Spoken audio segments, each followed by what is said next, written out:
ಪರಿಶಿಷ್ಟ ಮೀಸಲಾತಿ ವರ್ಗೀಕರಣ ಜರೂರಾಗಿ ಜಾರಿ ಮಾಡಲು ಆಗ್ರಹಿಸಿ ರಾಜ್ಯಾದ್ಯಂತ ಎಲ್ಲಾ ಜಿಲ್ಲೆಗಳಲ್ಲಿ ಸೆಪ್ಟೆಂಬರ್ 9ರಂದು ಜಿಲ್ಲಾಧಿಕಾರಿಗಳ ಕಚೇರಿ ಮುಂದೆ ಬೃಹತ್ ಪ್ರತಿಭಟನಾ ಮೆರವಣಿಗೆ ಮಾಡಿ ಆಯಾ ಜಿಲ್ಲೆಯ ಜಿಲ್ಲಾಧಿಕಾರಿಗಳ ಮೂಲಕ ಮುಖ್ಯಮಂತ್ರಿಗಳಿಗೆ ಮನವಿ ಸಲ್ಲಿಸಲಾಗುವುದು ಎಂದು ಕರ್ನಾಟಕ ದಲಿತ ಸಂಘರ್ಷ ಸಮಿತಿ ರಾಜ್ಯಾಧ್ಯಕ್ಷ ಡಾಕ್ಟರ್ ಎನ್ ಮೂರ್ತಿ ತಿಳಿಸಿದರು. ಪತ್ರಿಕಾಗೋಷ್ಠಿಯಲ್ಲಿ ಮಂಗಳವಾರ ಮಾತನಾಡಿ, ಪರಿಶಿಷ್ಟರ ಮೀಸಲಾತಿ ಪರಿಶಿಷ್ಟ ಜನಾಂಗ 111 ಜಾತಿಗಳಲ್ಲಿ ಸಮನಾಗಿ ಹಂಚಿಕೆಯಾಗಿಲ್ಲ. ಆತಂಕ ಹಾಗೂ ಅಸಹನೆಯಾಗಿ 30 ದಶಕಗಳಿಂದ ರಾಜ್ಯಾದ್ಯಂತ ನಿರಂತರವಾಗಿ ಎಂಬ ಹೋರಾಟಗಳು ನಡೆಯುತ್ತಿದೆ. ಹೋರಾಟದಲ್ಲಿ ಹಲವಾರು ಹೋರಾಟಗಾರರು ಜೀವನ ಹಾಗೂ ಬದುಕನ್ನೇ ಕಳೆದುಕೊಂಡಿದ್ದಾರೆ ಎಂದರು.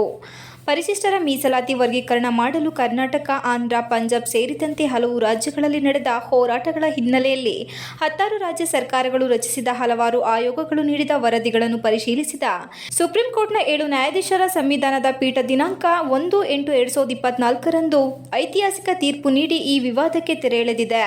ಸುಪ್ರೀಂ ಕೋರ್ಟ್ ಪರಿಶಿಷ್ಟರ ಮೀಸಲಾತಿ ವರ್ಗೀಕರಣ ರಾಜ್ಯಕ್ಕೆ ಸಂವಿಧಾನದತ್ತ ಅಧಿಕಾರವಿದೆ ಎಂದು ತೀರ್ಪಿನಲ್ಲಿ ತಿಳಿಸಿದೆ. ಅಲ್ಲದೆ ಈ ಹಿಂದೆ ಕರ್ನಾಟಕ ಬಸವರಾಜ ಬೊಮ್ಮಾಯಿ ಅವರ ನೇತೃತ್ವದಲ್ಲಿ ಸಚಿವ ಸಂಪುಟ ಸಭೆ ತೀರ್ಮಾನಿಸಿದಂತೆ ಪರಿಶಿಷ್ಟ ಮುಖ್ಯಮಂತ್ರಿಗಳಾಗಿದ್ದ ಮಾನ್ಯ ಮಾಡಿದ್ದಾರೆ ಎಂದು ಹೇಳಿದರು. ನಮ್ಮ ಮುಖ್ಯ ಹಕ್ಕೊತ್ತಾಯಗಳು ಎಂದರೆ ಸುಪ್ರೀಂ ಕೋರ್ಟ್ 7 ನ್ಯಾಯಾಧೀಶರ ತೀರ್ಪಿನಂತೆ ಪರಿಶಿಷ್ಟರ ಮೀಸಲಾತಿಯಲ್ಲಿ ಒಳ ಮೀಸಲಾತಿ ಅನುಷ್ಠಾನ ಮಾಡಬೇಕು. 2023-24 ಮತ್ತು 24-25ನೇ ಸಾಲಿನಲ್ಲಿ 25,391 ಕೋಟಿ ಪರಿಶಿಷ್ಟ ಜಾತಿ ಪರಿಶಿಷ್ಟ ವರ್ಗದ ಅಭಿವೃದ್ಧಿಯ ಹಣ ದುರ್ಬಳಕೆ ಮಾಡಿಕೊಂಡಿರುವ ರಾಜ್ಯ ಸರ್ಕಾರ ಈ ಹಣವನ್ನು ಈ ಸಮಾಜದ ಅಭಿವೃದ್ಧಿಗೆ ವಾಪಸ್ಸು ನೀಡಲಿ ಎಂದು ಒತ್ತಾಯಿಸಿದರು.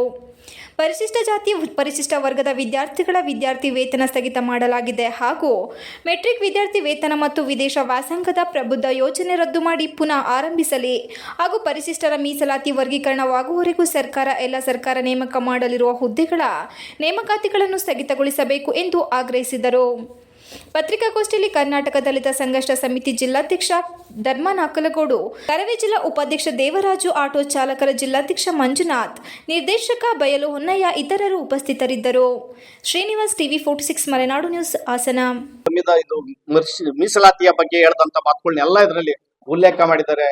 ಸಂವಿಧಾನದ ವಿಧಿ 10, 15(1), 15(4), 16(2), 16(4), ವಿಧಿ 17, ಸಂವಿಧಾನದ ವಿಧಿ 46 ಸಾಮಾಜಿಕ ನ್ಯಾಯ, ಮತ್ತೆ ಸಂವಿಧಾನದ ವಿಧಿ 341, 342, 342 ಅನೇಕ ವಿಧಿಗಳನ್ನ ಇದ್ರೊಳಗಡೆ ಸಂವಿಧಾನದಲ್ಲಿ ಪ್ರತಿಯೊಂದೊಂದು ಕೂಡ ಎಳೆಯಾಗಿ ಬಿಡಿಸಿ ಅವರು ಜಡ್ಜ್ಮೆಂಟ್ ಅನ್ನ ಕೊಟ್ಟಿದ್ದಾರೆ.